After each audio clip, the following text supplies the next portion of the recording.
Sugar. Let's do it.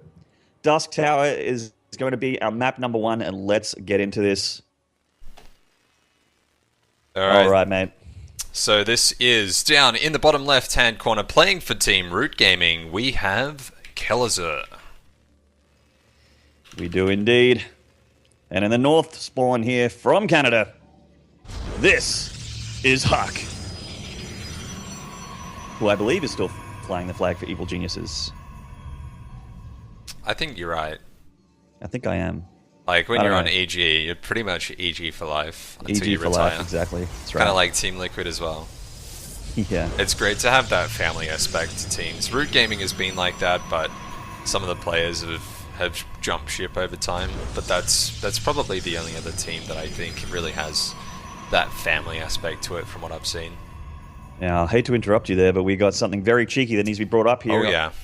A little bit of a proxy action here from Kelazhur. Now, we saw this yesterday to moderate effect. It was in a TVZ, though. TVV, I feel like it's maybe a little bit more powerful. You can get some probes and you basically hit before that mothership core comes, before photon overcharged pylons become a thing. And, yeah, so we're going to have a proxy Reaper here from Kelazhur. Yeah, it's really interesting how the Reaper can open up, and because he's gone for the really stock standard 100% orthodox Protoss opening, he's opened up Gateway, Gas, Nexus. He's not going to have a mothership core for at least another 60-65 seconds, even if he chrono boosts it out, and there is going to be a Reaper in his base in about 20 seconds time, so there's a good solid 20-25 second time frame here for Kelazhur to do some damage, get some probes, and see what he can achieve here. And behind this, he's adding on that factory, and he's got a lot of different options for transitions. He could go for mine drops and liberators and cyclones and expand. Like, there's so many different things he can try. Yeah, and with the double gas here, it looks like Kelazhur is probably going to try and go up to Starport pretty quickly as well. That's a lot of gas. You see the Reaper doing a little bit of damage here. No workers killed just yet, but touched up some probes. There goes probe number one. Good control so far from both players. Only losing 2 probes to the Proxy Reaper is HuK so far. There might be a couple more that go down. That mine is really annoying, and he does delay a little bit more gas mining as well. HuK's actually choosing to not get a mothership core. He just wants to defend this with an adept.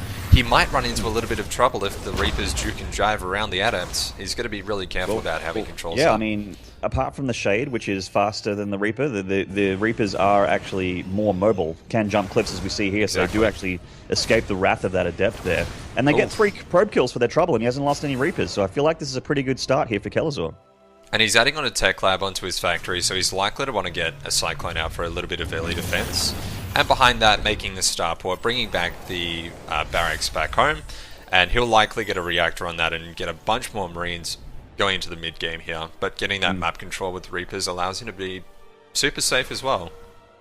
Yep, just a little bit of tiny little bit of econ damage. HuK obviously doesn't want to move out just yet. He does have 2 Adepts, but the threat of Reapers is still very much a thing. Twilight Council going down here now. I'm guessing that's for a pretty quick Adept speed upgrade, because that's all he's made so far. There are no Stalkers or anything like that. I mean, could be Dark Shrine, I suppose, but he does get both those Reapers with the Adepts, by the way. Yeah, nice little pickup. It is going to be Blink. Wow, okay. And the reason why he opens up Blink, in my opinion, is because he understands that due to the proxy, it's going to take Kelazhur a long time to actually establish a solid Marine count. So his barracks is only just now at 4 minutes into the game, landing back at home. He's likely to get a reactor before he really goes and adds on any Marines. So Blink Stalkers against just pure Cyclones and maybe Liberators, Blink is actually going to do so much damage. Yeah, you're quite right. I mean, the power of... If you want to stop Stalkers, you want to have things like siege tanks, you want to have bunkers and that sort of thing, and we're not seeing any of that just yet from Kelazhur. He's instead prioritizing going for a quicker Liberator and the 2 Cyclones, which obviously are going to be very good against Adept defense, but us with our God vision, we know that Adept play is not the game plan here for HuK as he starts to warp in some Stalkers back home. Yeah, and Kelazhur's actually going for Stim, and he's really delaying his Marine production, so he's being kind of greedy with how he's getting these upgrades. At the same time, the Liberator is going to give him a little bit of breathing room, force HuK to keep some of these Stalkers back at home. but he really needs to keep this Liberator alive. It's so important that he doesn't just go and lose it to a Photon Overcharge or a bunch of Blink Stalkers. So getting some good scouting information here. HuK's actually going to try and bait him a little bit. He moved the Stalkers back to try and get a good Blink on. Blink is going to be done in 5 seconds here, and once that's done, he can just blink under the Liberator and kill it before it can unsiege. Yeah, he sure can. He may lose a Stalker in the process. Actually, no, that's quite a lot of DPS. He'll probably just take some damage. He'll lose one Stalker. Okay. Yeah, so one does go down, and a little bit of shield damage, tiny little bit of hull damage on one. Pretty good trade, if you ask me, to lose one Stalker for a Liberator. Fantastic trade. So that goes down, and back at home in Kelazhur town, we see that he is getting the third behind this, not really missing a beat with his macro, getting both gases in the natural and also getting his bio upgrades.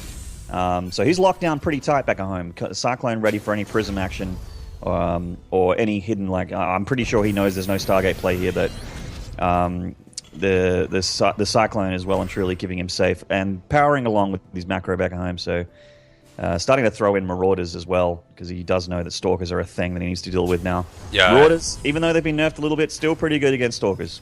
Bloody good against Stalkers.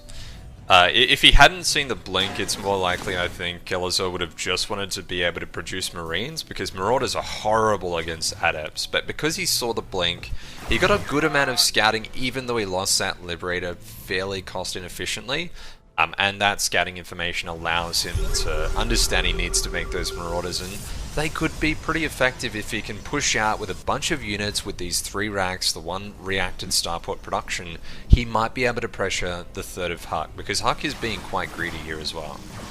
He is. Oh, he needs to drop that front door. There he is. Those guys, they're just like, let me out and get me out there. They have +1 as well, so they really would love to pick a fight with some gateway units right now, but it looks like he is just going to chill on the ramp here. Freedom zones, keeping that ramp well covered as he takes and secures his third.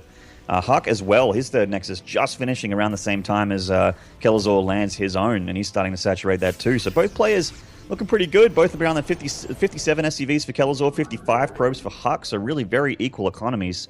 HuK moving across the map though with some Blink Stalkers. Indeed. And these aren't really going to do too much, but what it forces Kelazhur to do is be quite safe, make these Liberation Zone C, repositions these even further back. And if Kelazhur was to go out with a drop, he might find himself in a little bit of trouble. Great little blink up here by HuK. That's quite ballsy. Going to get 1 Tech Lab for his troubles and blink away, only losing 1 Stalker. Now, overall, that was an inefficient trade, but getting that add-on means that Kelazhur has to rebuild an add-on, and that's going to mean the loss of, or the opportunity cost of 1 unit production. So overall, it's a fairly even trade in the grand scheme of things for HuK. He, fortunately for the Terran player, already has Stim and Combat Shield, so that's pretty much just for Marauder production, and I guess Ghost production later on in the game if he does require those. But we do see he may need them later because Storm is starting to be researched here, almost finished in fact for HuK, and he's getting charged, so he's gearing up for that big scary charge lot Archon Storm composition, which was pretty much the way to go in Heart of the Swarm. I mean, sure, Colossus was also a thing, but I was always way more scared as a Terran player in Heart of the Swarm of Storm, Archons, and Charge Lots than I was of Colossus. And I think they're still pretty scary, but... Advanced Ballistics, first time I've seen this in OSC. Nice. Big fan. And that War Prism's going to get picked up by the Liberators as well. There was a... Good pickoff. I do believe there was a small Storm drop earlier. He did kill about 6 SCVs. Sorry, I didn't catch that. But getting the Warp Prism and likely going to be able to pick up these Stalkers or at least this High Templar, so Kelazhur is going to feel pretty comfortable with that. And if you look at the supplies, they don't tell the entire story of this game because HuK isn't yet finished in making all the infrastructure and the unit production structures that he needs. But Kelazhur does have the ability to at least push out on the map, and I think he's going to go and pressure that 4th base. He really wants to make sure that Protoss can't get 8 gas worth of resources. Yeah, and we can see that the gateways are finishing up here for HuK. 5 of them about to finish, which means he can start to catch up in army supply here. Kelazhur is hitting a very nice timing with +1 armor finishing here, and he can really, really pressure this Nexus. Freedom Zone's going down, keeping his army safe to go up that ramp if he chooses to do that. The War Prism as well, I think that's got a couple of High Templar in there. He could even bring that around and try and storm the army in the back, but it looks like he just wants to go and do some harass with that instead. Now, Kelazhur has really got his sights set on this third location. He's just splitting his units. I don't think he's unaware of this fourth here for HuK. He is unaware because most of the time Protoss takes a fourth in that natural fourth location, but HuK's actually taking a safer fourth on the right-hand side. And there's a couple of High Templar warped in as well. Yeah, and Kelazhur, still unbeknownst to him, there are some High Templar gathering up energy for Storms on the high ground here. He could get a sick flank happening as if Kelazhur remains unaware. And a drop in the main. It's going to swing around into the third. This could actually kill all the SCVs. Is Kelazhur paying attention? Oh my god, so many SCVs just went down there. And HuK is also gearing up for springing a big trap out the front of his natural and fourth. His third, I should say, and his fourth. Yeah, but the upgrade for the Liberators, the range upgrade, is just doing so much work, pinning HuK back in his base. How can he even engage into this? He's actually going to lose all of his units. The bio are just going to kite back, but the Storms! Huge Storms on the bio there, and Kelazhur is forced back a little bit. Does HuK have enough to finish him off, though? I don't think he does. He can actually pick up all his army and retreat into the safety of the Freedom Zones. Time Warp. Just about to spring there on Kelazhur's army. Doesn't matter. He gets into the third, starts killing the pylons, and he cancels that warp in as well. He's going to start killing probes. He's now 40 supply up. The only thing HuK has going for him is still the fact that he's got that unscattered base on the right-hand side, but he's going to lose all his units here, all those Zealots, and even the Marauders going to work on those Stalkers, going to kill all of those Immortals in the front. HuK is plummeting down in supply now, about a 50 or 60 supply deficit here, and he has nothing at all to deal with the Liberators in the sky. Yeah, the Stalkers are completely gone. There's no Archons, no more Storms or anything like that. In fact, the Immortals dissipated to the bio as well, which is really going to make things rough for him. And he's going to start losing gateways here. I mean, it's already unpowered, but HuK is in real trouble here. All he has is his Faller Gateway units just tucked behind his minerals at the third, and that's his only line of defense. And these Liberators are going to make life real tough for him. I think this is GG. I think you're right, Maynard. Even the Archons are just going to get 3-shot by the Liberators, and all the bio cleaning them up in the background as well. He's going to be able to get the Nexus, and that's GG. Kelazhur does take Game 1. That is indeed Game 1, and because we don't need to wait for players, we can load up Game 2 immediately.